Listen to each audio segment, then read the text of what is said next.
Next on Worcester News Tonight, marching with the madness. Holy Cross tries to pull the upset over #1 seed Oregon. And the Millbury community comes together to help a 9-year-old girl fight cancer. Good evening. Thanks for joining us. I'm Andy Madison. We begin tonight with the Holy Cross men's basketball team trying to become the latest team to upset a top seed in the NCAA tournament. But unfortunately, the season ended tonight in Washington. The Oregon Ducks were too much for the Crusaders tonight. This was the scene earlier at Holy Cross as fans gathered to watch the big game. There was a huge crowd tonight at the campus center. Earlier this week, Holy Cross beat Southern to get into the first round of the tournament, first time they were in the tournament since 2007. But tonight's loss brings their improbable postseason run to an end after they won the Patriot League championship. I am pumped. This whole campus is like electric. You can feel it on campus. I had a chance to go to the game in Dayton on Wednesday, and it was amazing being there. Our first tournament win since 1953, and it was just an amazing atmosphere. This campus is electric, and it's a fun time to be a Crusader. The most purple I've seen on this campus in so long. It's phenomenal. So excited. The campus is bursting at the seams with excitement. As you heard from the fans, not many expected the Holy Cross Crusaders to get this far, and their postseason run has brought back memories of previous teams who have made it to the big dance, as well as past championships. Our Olivia Lemon has a look back at some classic footage of Holy Cross in the national spotlight. Champions here on our stage night, we have the Holy Cross team that last night at Madison Square Garden won the National Invitation Championship. This clip of the 1954 Holy Cross NIT team resurfaced on social media last month. Worcester County District Attorney Joseph Early Jr.'s father played on the championship team. He says seeing his dad in his early 20s on the Ed Sullivan Show is amazing. Joe Early of Worcester, Massachusetts. It's a great opportunity. My father's been gone 3 years now, to look back and see him when he was in the prime of his life. Early says his father, who was a longtime congressman, is remembered for many things, but his connection to Holy Cross is something he was proud of. I might hear, oh, your father did this for our family when he was a congressman. And it seems like almost as much, it's a close second, you hear, I saw your father play basketball. Early says it's a perfect time for the video to be featured with Holy Cross playing in the NCAA tournament. Worcester's a basketball-rich city. I'd love to see Holy Cross continue to have success. I'd love to see Holy Cross get a chance to play in front of bigger crowds at the DCU Center. Early says he hopes for the best for Holy Cross and knows his father would do the same. He'd love it. He loved Holy Cross. He was so proud of that Holy Cross education. A great team. Thank you. A real great team. Olivia Lemon, Worcester News Tonight. We'll have a recap of tonight's game coming up later in sports. To Millbury now, where the community continues to rally around one of their own in her battle against cancer. Earlier this year, 9-year-old Ella Powers was diagnosed with leukemia, and tonight her classmates, family, and friends got together to raise money and lift her spirits. They danced, they donated, and they cheered for 9-year-old Ella Powers.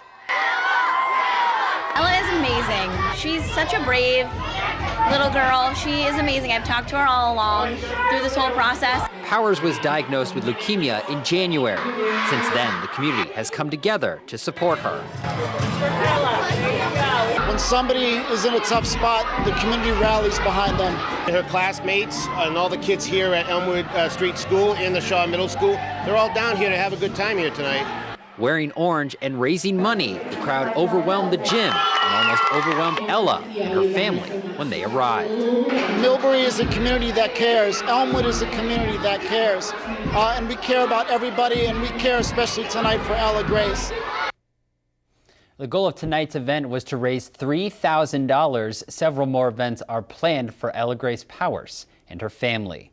The official start of spring is almost a few days away, but winter is not going out quietly, and it could impact Monday morning's commute to work. Crews all across the state are preparing for winter weather. The system keeps changing, but some areas could see more than 6 inches of snow. Here's a look at the DPW lot in Worcester. Not much activity this evening, but it could be a very different story on Monday. Pete Bouchard will have the details coming up later in our full forecast. Funeral arrangements have been finalized for Trooper Thomas Clardy. A wake is scheduled for Monday in Hudson, and he will be laid to rest Tuesday morning at St. Michael's Church. Meanwhile, we're learning more about the injuries suffered by the man who crashed into the trooper Wednesday. And we're also hearing from a civilian who tried to help the trooper moments after the crash. Alicia Palumbo has the story. When David Jaguna's car crashed into Trooper Thomas Clardy's SUV along the side of the Mass Pike Wednesday, there were several people who rushed to try to save the trooper. I looked down and I seen the mangled up SUV, the trooper's SUV. Emilio Mendez said the trooper had passed him about 5 minutes earlier, and when Mendez came upon the crash, he grabbed a crowbar from his work truck and tried to help. At that point, that's when I noticed that the officer was still in the vehicle. Yes, so we used the same bar to try to pry open the door so we could pull them out. Mendez says some nurses who had also stopped began CPR as they waited for the ambulance. Given all the effort that they put it into, try to save his life, I was hopeful that he was going to make it. Sadly, of course, Trooper Clardy did not make it. And Jaguna, who is charged in the crash, is also recovering from serious injuries in the ICU at UMass Medical Center. His cousin says he has a concussion, 2 broken wrists, and leg wounds. He says Jaguna is awake but has no memory of the accident. The family released a statement saying the family would like to send a message of condolence and deepest sympathies to the family of the fallen Massachusetts state trooper. The family is devastated by the death of the dedicated trooper and proud father who lost his life in the effort of making all of us safe. His family is in our prayers. Jaguna's family says he is currently in stable condition in the ICU at UMass Medical Center. They say they do not know how long he'll have to be in the hospital. In Worcester, Alicia Palumbo, Worcester News Tonight. Students at Nashoba Regional High School in Bolton were dismissed early this morning after a student found a bullet in a hallway. Police thoroughly searched the area. They say there is no threat to the public and no threat was made to the school. The school musical scheduled at Nashoba for tonight was not affected. Owen Labrie is going to jail. The former New Hampshire prep school graduate convicted of sexually assaulting a classmate had his bail revoked today after violating curfew. Catherine Underwood has the story from New Hampshire.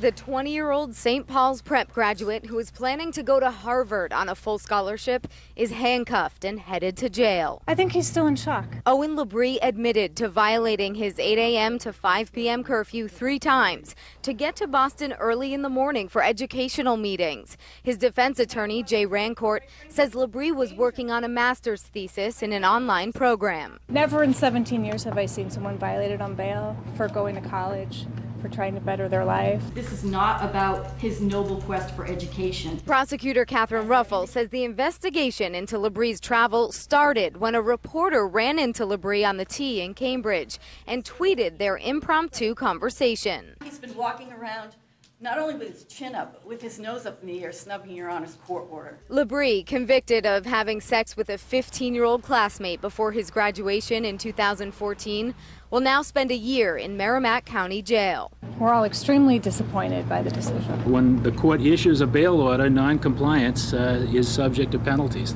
So Labrie was free on bail pending his appeal, and Rancourt says there's a good possibility that he could serve out his entire sentence before that appeal is even heard. In Concord, for Worcester News Tonight, I'm Catherine Underwood. Local gyms are helping Worcester students stay fit. Participation in Fit Club at Worcester Tech High School continues to grow. The group meets once a week for an hour of exercise. They also get tips on how to eat healthy. The group was formed by Jocelyn Coughlin, the head of the school's science department. She says it's important for kids to learn about being fit at a young age. I was in my 30s and had to lose 75 pounds, so I wanted to give that to these kids now and start educating them about fitness and health and nutrition now before they get into their adult life. Coughlin is hoping to expand the club beyond Worcester Tech High School.